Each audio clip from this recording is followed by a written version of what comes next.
Welcome to the Global Hydrogen interview series, also known as the Full Court Press, where we take a rapid-fire look at a market that some are calling the new oil of the 21st century, and it seems increasingly for very good reason.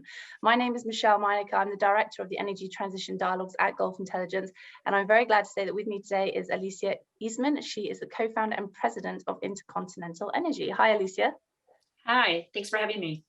Thank you very much for joining us. What is a fascinating topic. Just to give some broad strokes to get us started, the Middle East is exceptionally well positioned to become one of the leaders in developing a hydrogen economy with the global transition to green hydrogen, potentially generating up to $11 trillion when it comes to infrastructure investment opportunities up to 2050 and direct annual revenues of $2.5 trillion, which gives a lot of reassurance for those who are amid this transition, coming out of gradually, some not yet, but out of last year's economic situation. IMF called it the worst economic squeeze since the 1930s, and oil prices are as they are, though we have had a bit of a run recently. So with that background, those sorts of numbers are very reassuring.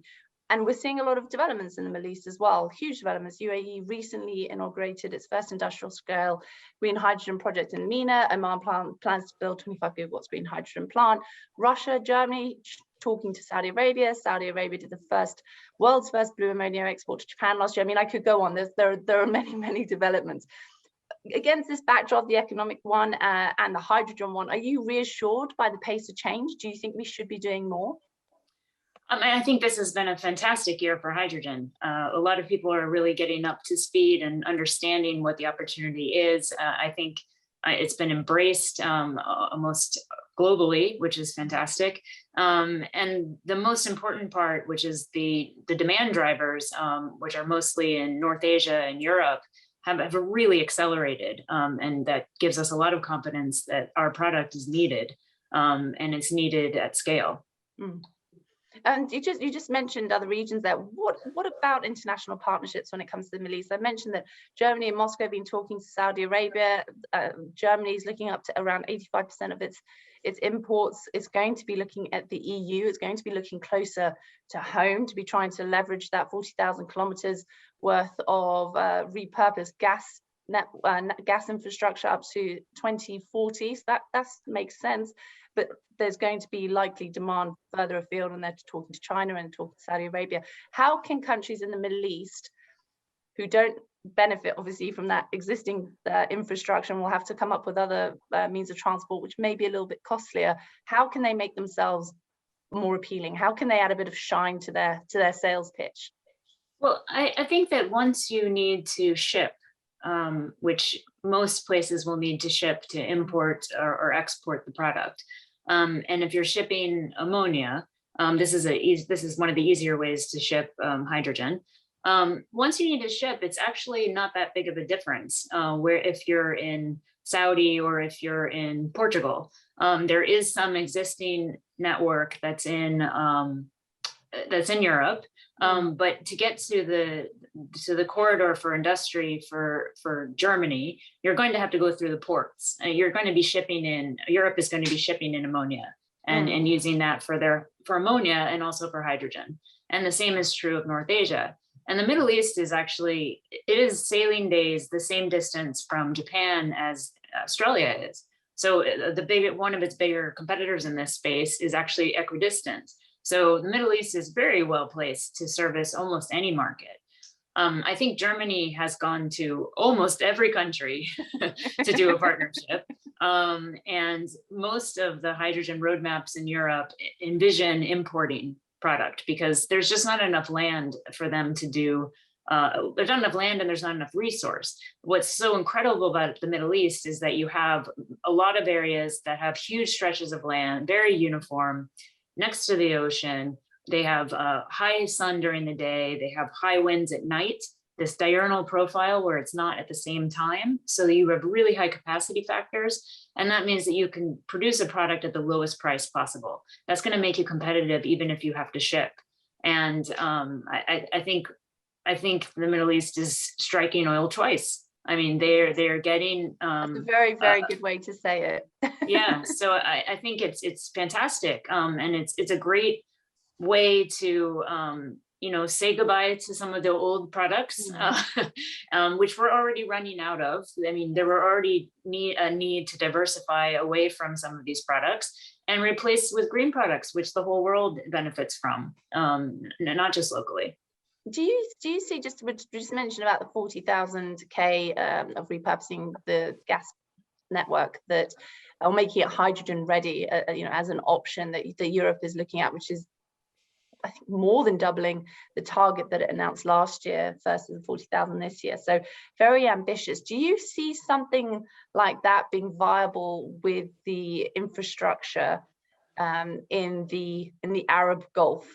Do you see that level of cooperation, or do you think that infrastructure is going to be getting used? Because of course the Middle East is still going to be the world's biggest oil producing and exporting region by 2040 and likely a bit beyond. So do you think they're going to be using that infrastructure? If they wanted to pipe, it would have to be new infrastructure. Do you see repurposing happening? I definitely think you can have some repurposing. I think you can have greening of industries. So if you have the production of hydrogen, you can use it in steel making and aluminum and a lot of these high energy industries that the Middle East also produces. They can be using hydrogen as their feedstock. I mean, it's not just that it's green. Hydrogen makes sense from a chemical perspective for steel making. So there are a lot of efficiencies that can make this a better fit for some of the industrial production that's in the region. Obviously, it's not a huge population, but you can electrify everything for the population as well. So that at least reduce the carbon footprint of the local population.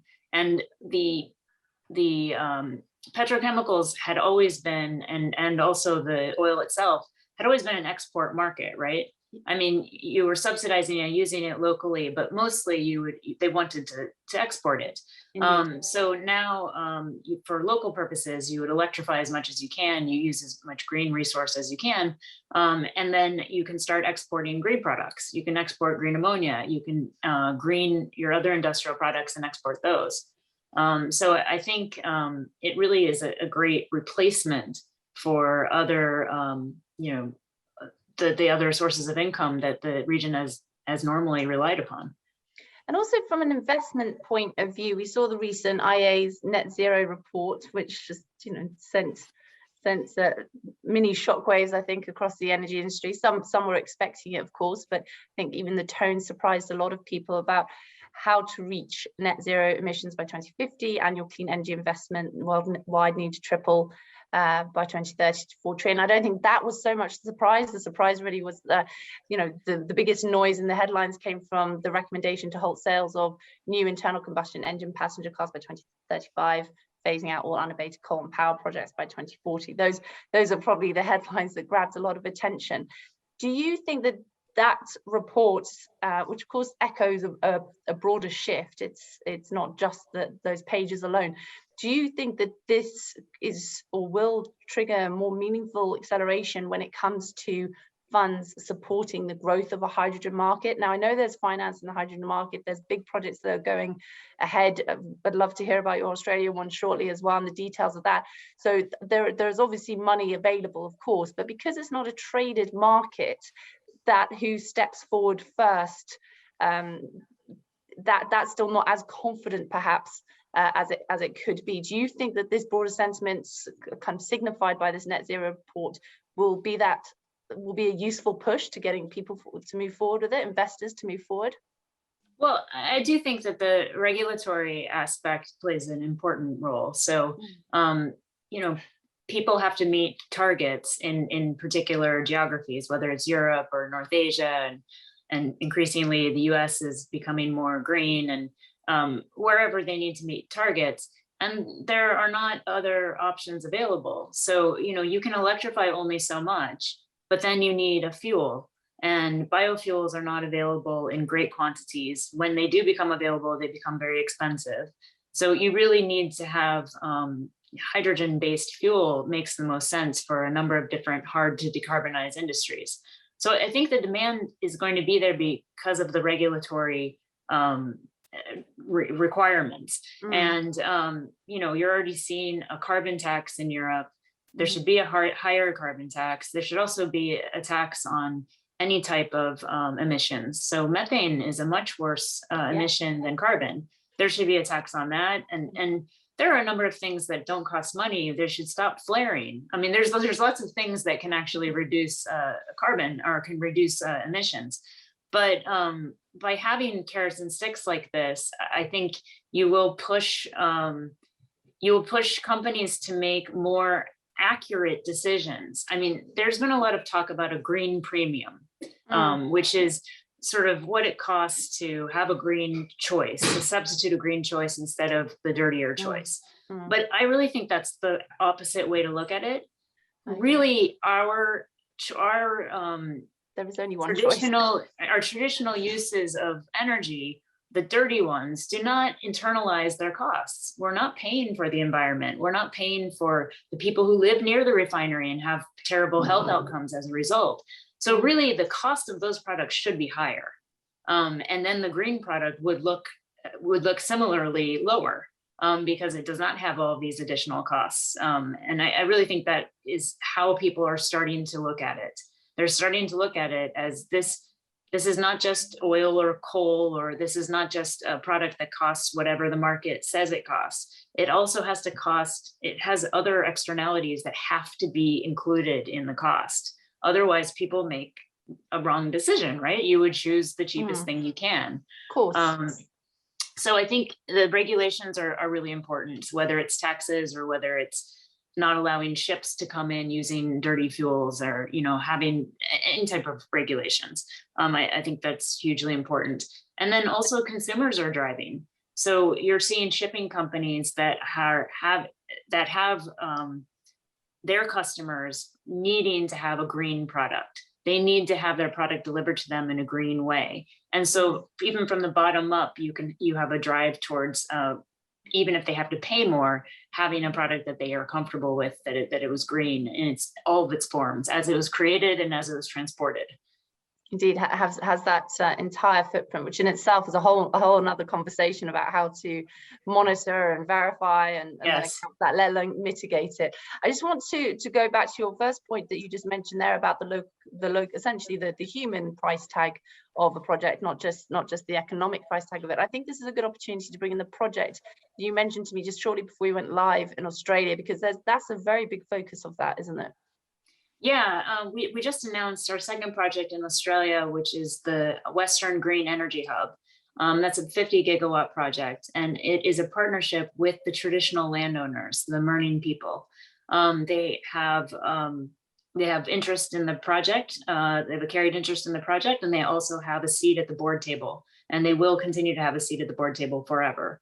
So we are taking into account not just economically, they share in the project economically, of course, and there are many jobs and education created as a result, but also just cultural preferences and needs and everything. They have a seat at the table for that. And I think our focus generally with all of our projects is to include and to make everything better for all the stakeholders. So we very much are, we're interested in helping in every way that we can, not just the shareholders of the company and not just even the environment, but all the stakeholders, everybody who is involved and surrounds the projects. And I think, I think it actually can be more. That includes plant life, that includes waterways, that's everything. Yes, and of course, we'd never pick a project that has we don't want our ideal projects are completely flat, have no vegetation. There are deserts and they're next to the beetles. When we were driving around Oman, we kept getting disappointed by some windy areas are also the most beautiful areas, and we would have to be like, oh, we can't do this one. This is too nice. This is too beautiful, But you find a place that's just flat and really nothing going on, and that's the ideal spot for the project. But yeah, it's really important, I think. And at the end of the day, it's actually less expensive. So, we are really striving for our project not to have bus in, bus out, not to have fly in, fly out, to have these projects be a continuous source for generations to come. And that really has a big impact on health outcomes for the population and for the project. It's actually less expensive. It's less expensive to do things right than it is to, to make a lot of problems that you then have to pay for and solve. And it just makes sense to plan it correctly from the start. Will you be using digital tools to avoid that bus in, bus out, fly in, fly out, be doing it more remotely? Is that how you're going to get around that? Well, we're actually in one of the cases we're built, two of the cases we're actually building a town. So, you're building a town that will have, room for families, room for education, for ancillary businesses, for a community. And we're designing that with the local population. In some cases, there's already a significant enough nearby residential area, which will just help to expand. And a byproduct of our projects is a large amount of potable water. So we can use that for industry and for drinking, but also to make a lake or to help green some of these areas for agriculture. Even our byproduct is actually a really positive, having clean water, which is nice. Taking some circular economy principles there as well. Yeah. In terms of that sustainability, do you see that this sort of effort, because it is absolutely the right thing to do, and it's great to hear this that this is happening, but it does take a bit of effort to plot a new path. Like you say, doing the right thing is actually easier in the long term, but it takes effort to go, okay, hang on, I'm not going to go down path A that I've been doing for the last 50 years. I'm going to take a few steps towards path B. I'll probably get further down the alphabet, so I just have to have faith. Do you feel that this is going to become the norm in the near term, with the pressures on the correct pressures, of course, on ESG, and what we're seeing in the courts, and the pressures on big energy, for example, some of them rightly or wrongly getting a lot of attention for their goals? Do you see that this is going to become very normal, working very closely with the local communities more than ever? I know it's always been a part of it, but what you're describing is another level of that. It's certainly what we're hoping, and we've seen it with wind companies, for instance. They localize everywhere. They localize production when they build facilities. We want to see that with a whole supply chain, basically. So when we have a project, if you localize a lot of the production, it's a lot less expensive for the project if you have a big enough scale. And then that creates this sustainable economy, essentially, for the local population. It's not just a pop it up for 10 years and then you leave. So waving the flag, we've done it right, and then disappearing. Yeah, and I think that's really the importance. And I do hope that all of these movements in ESG and sustainability do continue. I think there's for the past 40 or so years, there's been a real focus on shareholders. And I think we're finally a little bit turning it around and saying, we need to think about all of the stakeholders. And I'm happy to see that in almost every area. And, some positive side of even COVID has shown people how interconnected we are and how difficult it is to thrive. Even if you want to be one of the few very wealthy people, or you can't, you need to, you're interconnected, you need everybody. And I think it's become apparent in a lot of ways that we need to be taking care of everybody. And these crazy Gini coefficients that are going up dramatically in places like the US, these need to go down. There has to be less disparity between different groups of people, because it is a tinderbox. So it's great that we're heading in the right direction, and I'm happy to see the pressures on different groups to do the right thing, because in their defense, if you're acting only in your shareholders' interests and for shareholder wealth, and that's all you're doing is maximizing shareholder wealth, you're not going to make the right decisions. You have to have incentive to be looking after other stakeholders. And oftentimes that comes with regulation, or that comes with a rule box, so that you can act. It comes a little bit of a nudge, yeah. a bit of a pinch, as we're increasingly seeing. Alesia, thank you so much for joining us, and I really hope you can join us again soon, and we can carry on. Great, thank you. Thank you very much.